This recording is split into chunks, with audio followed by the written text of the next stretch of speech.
호출 규약 또 봅니다. 여태까지 여러 번 봤던 것 같은데, 그죠?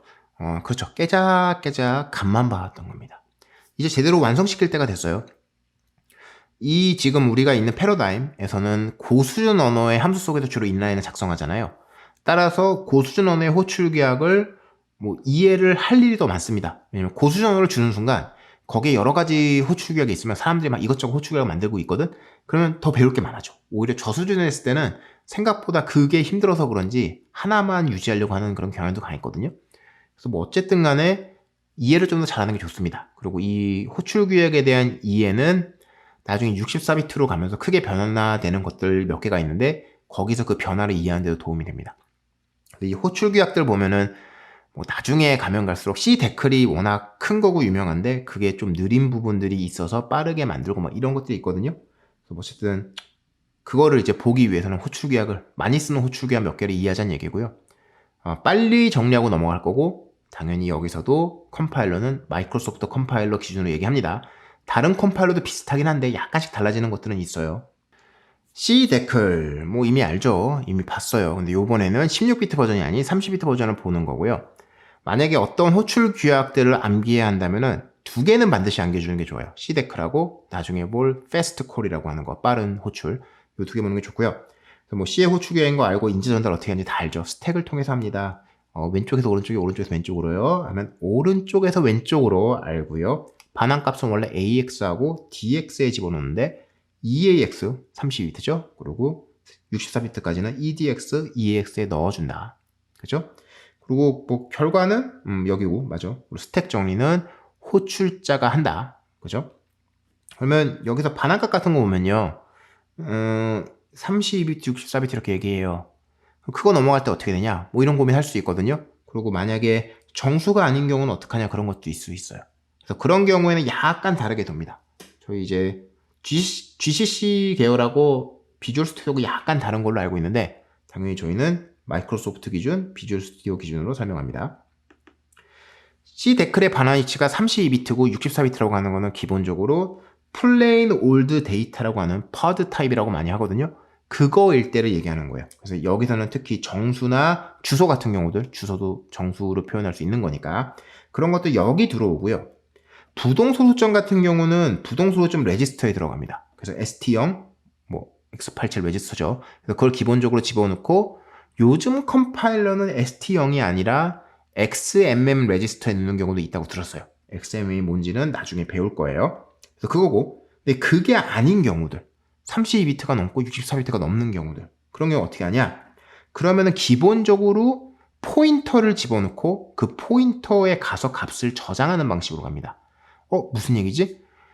호출자가요. 그거 반환값을 받기 위한 필요한 메모리 공간, 그게 80비트였다면 80비트를 잡아두고 그 스택에 잡아두겠죠? 일반적으로 그 스택에 있는 주소가 있잖아요. 그 주소를 함수 호출할 때 숨은 인자로 하나 넣어줍니다. 그러면은 함수 안에서는 그 주소를 읽은 다음에 그 주소에 가서 순서대로 입력값이 아니죠. 반환값을 저장하는 게 전부입니다. 그래서 그거를 이렇게 얘기해 드린 거예요. 그렇구나. 그래서 어느 정도 크기까지는 스택을 통해 반환을 하고 그 크기가 넘어가거나 거기에 넣을 수 없는 것들, 그런 것들은 메모리 주소를 잡아준 다음에 호출자가 넣어주는 거고 함수는 거기 가서 값을 직접 적어주는 겁니다. 그냥 말만 하고 가면 좀 아쉽죠. 우리 어차피 어셈블리어 보는데 익숙하니까 어셈블리어 보는 게 편하겠죠. 그래서 만들었습니다. 자, 구조체 이런 식으로 만들었어요. 오케이?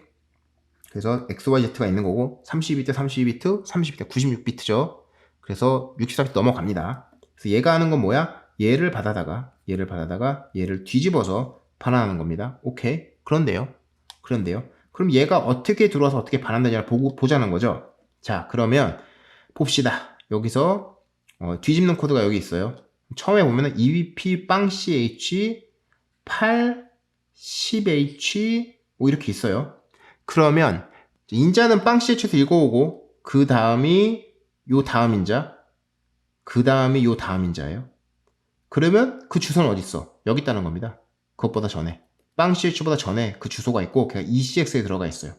그리고 이 니게이트한 결과 EX를 ECX에 넣어주고 ECX 플러스 4에 간접으로 넣어주죠. 그리고 ECX 플러스 8에 간접으로 넣어주는 겁니다. 그래서 이 첫 번째 매개 변수 들어온 거, 그것보다도 전에, 그것보다 4바이트 전이죠? 거기에 주소가 들어가 있다는 걸 알 수 있고, 그래서 이렇게 넣어준다는 거고, 여기서 또 한 가지 특별한 거 본 거 있어요? 이제는 ECX 플러스 4 이렇게 해서 간접 참조도 됩니다.